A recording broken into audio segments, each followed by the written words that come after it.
Welcome to KL9 news. ప్రతి ఏటా చైత్ర శుద్ధ చతుర్దశి నాడు నిర్వహించే శ్రీ అయ్యప్ప స్వామి జన్మదినోత్సవాన్ని స్వామి భక్తులు అత్యంత భక్తి శ్రద్ధలతో జరుపుకున్నారు.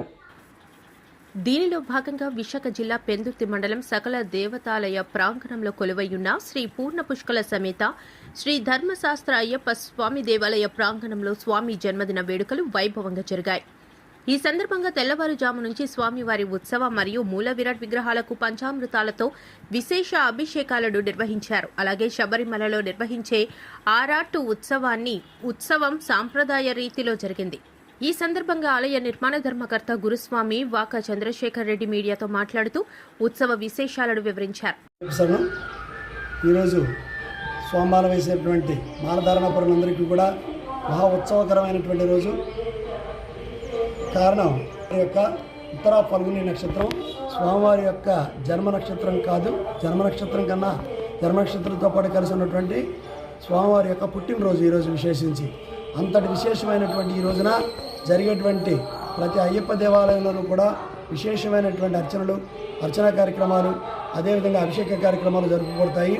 విశేషించి సుజాత నగర్లో ఉన్నటువంటి శ్రీ పూర్ణ పుష్కల సమేత శ్రీ ధర్మశాస్త్ర అయ్యప్ప స్వామివారి దేవాలయంలో ఈరోజు ఉదయం నుంచి కూడా స్వామివారికి సుప్రభాత సేవ కార్యక్రమం పూర్తి చేయడం జరిగింది.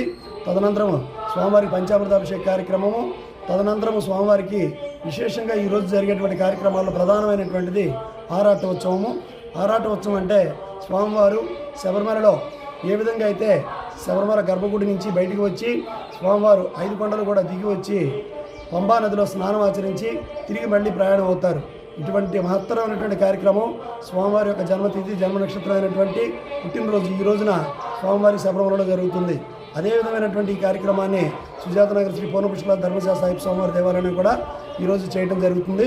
అదేవిధంగా ఈ యొక్క ఆరాట ఉత్సవం జరిగేటువంటి సందర్భంలో శబరిమలలో కూడా దారి పొడుగున కూడా చిరు వ్యాపారస్తులు చాలామంది ఉంటారు. వాళ్ళందరూ కూడా స్వామిని ఆహ్వానిస్తూ స్వామివారికి రకరకాల పూల అలంకరణ చేసుకుంటూ స్వామివారిని చూసి తన్మయత్వం చెందుతారు. ఆ విధంగా ప్రతి ఆరాట ఉత్సవం అనేటువంటిది స్వామివారు వేసినటువంటి ప్రతి అయ్యప్ప భక్తులు కూడా తప్పక వీక్షించి ఆ అయ్యప్ప యొక్క కృపకు ప్రతి ఒక్కరు కూడా పాత్రలు అవ్వాలి. ఈరోజు జరుగుతున్నటువంటి ఈ యొక్క కార్యక్రమంలో ఈ యొక్క కార్యక్రమం కూడా పూర్తవుతుంది. తదనంతరం స్వామివారికి భక్తుల గోత్రనామాలతో అర్చన కార్యక్రమం జరుగుతుంది.